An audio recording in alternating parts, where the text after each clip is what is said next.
Okay students, हमने पिछले lecture में डिस्कस किए क्वेश्चन नंबर 4 के पहले 3 पार्ट्स। आज हम स्टार्ट करेंगे पार्ट नंबर 4। इसमें कह रहा है tan थीटा जो है वो आपका -1/3 के इक्वल है and terminal arm of angle lies in quadrant 2। तो सबसे पहले आप देखें, आपको tan थीटा जो है वो गिवन है, तो हम tan थीटा की मदद से सीकेंट थीटा की वैल्यू निकाल सकते हैं ईजीली। आपके पास क्या आइडेंटिटी थी? आपको पता है कि सीकेंट स्क्वायर थीटा किसके बराबर था हमारा? 1 + tan स्क्वायर थीटा के इक्वल। यहाँ से आप जो है वो वैल्यूज़ पुट कर दें, ये हो जाएगा 1 + tan की वैल्यू क्या है? -1/3 स्क्वायर। ये हो जाएगा 1 + -1 का स्केयर लेंगे 1 और 3 का स्केयर लेंगे तो 9। एलसीएम ले लें, ये बन जाएगा आपके पास 9 + 1 / 9 और विच इज़ इक्वल टू 10 / 9। आपके पास जो सीकेंट स्क्वायर थीटा की वैल्यू आ रही है वो आ रही है 10 / 9। स्क्वायर रूट ले लें बाय टेकिंग स्क्वायर रूट, आपके पास आ जाएगा secant of theta is equal to ± radical 10 / 3 का स्क्वायर रूट, 9 का स्क्वायर रूट लेंगे तो आपके पास 3 आ जाएगा। सीकेंट की थीटा की मदद से आप जो है वो वैल्यू निकाल सकते हैं कॉज ऑफ थीटा, क्योंकि आपको पता है कि सीकेंट थीटा जो है वो किसके बराबर होता है? 1/cos। तो आप कह सकते हैं cos थीटा किसके बराबर है? cos ऑफ थीटा किसके बराबर है? 1 / सीकेंट थीटा। तो यहाँ से आपके पास जो cos ऑफ थीटा की वैल्यू बनेगी वो बनेगी ±3 / रेडिकल 10। और स्टूडेंट यहाँ पे एक चीज़ मैं मेंशन करना भूल गया कि आपको पता है कि जो टर्मिनल आर्म है आपके पास, terminal arm of angle lies in quadrant 2। तो क्वाड्रेंट 2 में तो आपके पास सीकेंट और कॉस दोनों जो है वो नेगेटिव होंगे ना। तो यहाँ से आपके पास जो सीकेंट थीटा की वैल्यू आएगी वो आएगी आपके पास -रेडिकल 10 / 3 और जो आपके पास कॉस ऑफ थीटा की वैल्यू आएगी वो आएगी -3 / रेडिकल 10। अब कॉस ऑफ थीटा की मदद से साइन थीटा की वैल्यू हम इजीली फाइंड कर सकते हैं। तो हमें पता है कि आपके पास जो साइन स्क्वायर थीटा होता है वो किसके बराबर होता है? 1 - कॉस स्क्वायर थीटा की। तो यहाँ से आप अगर चेक करें तो आपको कॉस ऑफ थीटा की वैल्यू पता है, तो ये हो जाएगा sine square theta is equal to 1 ये हो जाएगा -3 / रेडिकल 10 स्क्वायर। तो यहाँ से साइन स्क्वायर थीटा क्या आ जाएगा आपके पास? 1 - -3 का स्क्वायर लेंगे 9 और √10 जो है वो स्क्वायर लेंगे तो स्क्वायर टू कैंसिल होकर आंसर क्या आएगा? 10। इसके बाद आप एलसीएम ले लें, यहाँ से आपके पास साइन स्क्वायर थीटा क्या बन जाएगा? 10 - 9 / 10। तो sine square theta is equal to क्या आ जाएगा? 10 - 9 करें तो 1/10, ये चीज़ आ जाएगी। अब आप इसका स्क्वायर रूट ले लें, तो जब आप स्क्वायर रूट लेंगे टेकिंग स्क्वायर रूट, तो यहाँ से आपके पास जो साइन ऑफ थीटा की वैल्यू आएगी वो आएगी ± रेडिकल 1 / 10।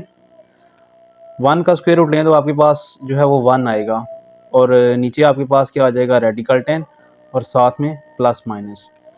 तो ये आपके पास किसकी वैल्यू आ रही है? साइन थीटा की। तो यहाँ से आप जो है वो, आपको पता है कि टर्मिनल आर्म ऑफ एंगल जो है हमारा क्वाड्रेंट 2 के अंदर है। क्वाड्रेंट 2 में तो आपका साइन पॉजिटिव होना चाहिए ना। यहाँ से साइन ऑफ थीटा की वैल्यू क्या आएगी? 1 / रेडिकल 10 और इसी की मदद से आप कोसिकेंट की वैल्यू निकाल सकते हैं। कोसिकेंट थीटा आ जाएगा रेडिकल 10 और आप देख सकते हैं शुरू में हमने जो है वो कॉट की वैल्यू नहीं फाइंड की, तो 10 का रेसिप्रोकल होता है कॉट। तो यहाँ से कॉट ऑफ थीटा आपके पास क्या आ जाएगा? -3। तो ये आपका क्वेश्चन नंबर 4 का 4th पार्ट हमने सॉल्व किया। इसके बाद हम स्टार्ट करेंगे इसका नेक्स्ट पार्ट जो है पार्ट नंबर 5। तो आ जाते हैं आप पार्ट नंबर 5 में। पार्ट नंबर 5 में आपके पास साइन ऑफ थीटा की जो वैल्यू गिवन है वो है -1 / रेडिकल 2।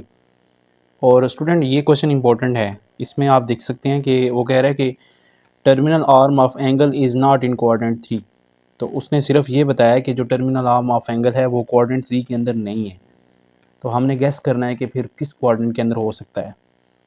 तो आप सबसे पहले देखें, आपको जो साइन की वैल्यू गिवन है वो नेगेटिव है, तो आपने ये देखना है कि साइन जो है वो कौन से क्वाड्रेंट में नेगेटिव होता है। साइन नेगेटिव होता है तीसरे क्वाड्रेंट और चौथे क्वाड्रेंट के अंदर। तो अगर वो कह रहा है तीसरे में नहीं है, तो फिर आपका जो टर्मिनल आर्म है वो क्वाड्रेंट 4 के अंदर लाई कर रहा है। तो ये इसी चीज़ को लिख लेते हैं ज़रा। हम क्या लिखते हैं जी, since sine theta is less than 0 in quadrant 3 and quadrant 4। ठीक है, हमें पता है कि साइन थीटा जो है वो लेस देन 0 मीन्स कि नेगेटिव होता है क्वाड्रेंट 3 और क्वाड्रेंट 4 के अंदर। तो it is given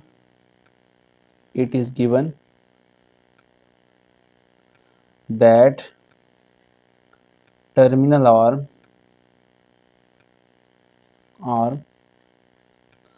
of angle is not in quadrant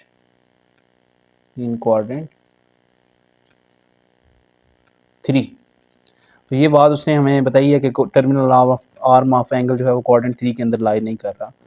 तो इसका मतलब है साइन जो है वो तीसरे और चौथे में नेगेटिव है, तीसरे में नहीं है तो फिर चौथे में वैल्यू होगी, क्योंकि साइन की वैल्यू नेगेटिव गिवन है हमें। तो हम क्या लिखेंगे, so terminal arm of angle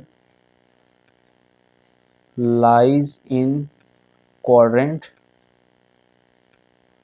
4। तो हमारे पास जो टर्मिनल आर्म है इस क्वेश्चन के लिए वो 4 क्वाड्रेंट में लाई करेगा एंगल का। ठीक है, तो फिर इसी तरफ आ जाते हैं कि रिमेनिंग ट्रिग्नोमेट्रिक फंक्शन कैसे फाइंड करने हैं।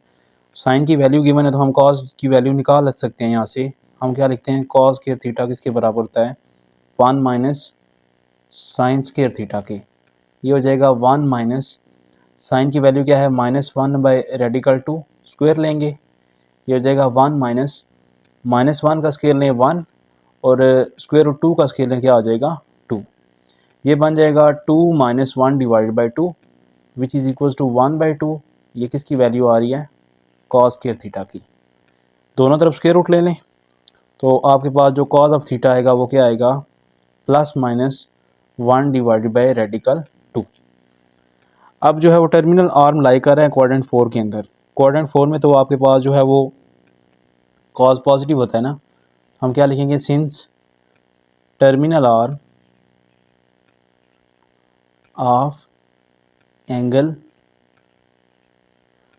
Lies in quadrant 4। ये चीज़ शुरू में हमने जो है वो प्रॉपर डिस्कस की। सो आपके पास जो है वो कॉस ऑफ थीटा की वैल्यू क्या आएगी, वो आएगी पॉजिटिव, क्योंकि चौथे क्वाड्रेंट में कॉस जो है वो पॉजिटिव होता है। ओके, इसके बाद हम आ जाते हैं टेन थीटा पे। टेन थीटा आपके पास क्या होता है, sine theta divided by cos theta. तो यहाँ से जो है वो साइन थीटा की वैल्यू क्या है, -1 बाई रेडिकल 2 और कॉस थीटा की वैल्यू क्या निकाली हमने, 1 डिवाइड बाई रेडिकल 2। ये रेडिकल 2 और रेडिकल 2 कैंसिल हो जाएंगे, तो टेन ऑफ थीटा आपके पास क्या आ जाएगा, -1। नेक्स्ट आ जाते हैं हम जो है वो कोसिकेंट, सीकेंट और कॉट पे। तो हमें जो साइन की वैल्यू गिवन है वो क्या है, वो है -1 बाई रेडिकल 2। ये क्वेश्चन में गिवन थी। तो हमें पता है कि जो कोसिकेंट थीटा होता है वो 1/sin के इक्वल होता है। तो कोसिकेंट थीटा आपके पास क्या आ जाएगा, -रेडिकल 2। सिमिलरली आपके पास जो कॉस ऑफ थीटा क्या है, वो है जी आपके पास 1 डिवाइड बाई रेडिकल 2। तो यहाँ से हम जो है वो सीकेंट थीटा की वैल्यू निकाल लेंगे, वो क्या आएगी आपके पास रेडिकल 2। और टेन की वैल्यू हमारे पास क्या है, -1। तो हम जो है वो यहाँ से कॉट की वैल्यू निकाल लेंगे। तो -1 को जब उल्टाएंगे तो 1/-1 जो कि -1 के इक्वल होता है। तो उम्मीद करता हूँ आपको ये क्वेश्चन समझ आया होगा। एग्जामिनेशन पॉइंट ऑफ व्यू से इंतहाई इंपॉर्टेंट क्वेश्चन है ये। इसके बाद हम इसके क्वेश्चन 5, 6, 7 जो है वो इंशाल्लाह और 8 ये नेक्स्ट लेक्चर में करेंगे कवर। तो आपने इन क्वेश्चंस को प्रॉपर रिवाइज भी करना है, इंपॉर्टेंट क्वेश्चन है। पेपर में अक्सर जो है वो लॉन्ग जो आता है आपके पास 9 चैप्टर का ज़्यादा दफ़ा ऐसे हुआ है कि 9.2 के इन्हीं क्वेश्चन में से आपका जो लॉन्ग क्वेश्चन है रिपीट हुआ है। तो आपने ये क्वेश्चन मस्ट प्रिपेयर करने हैं। थैंक यू वेरी मच, अपना ख्याल रखें। अल्लाह हाफ़िज़।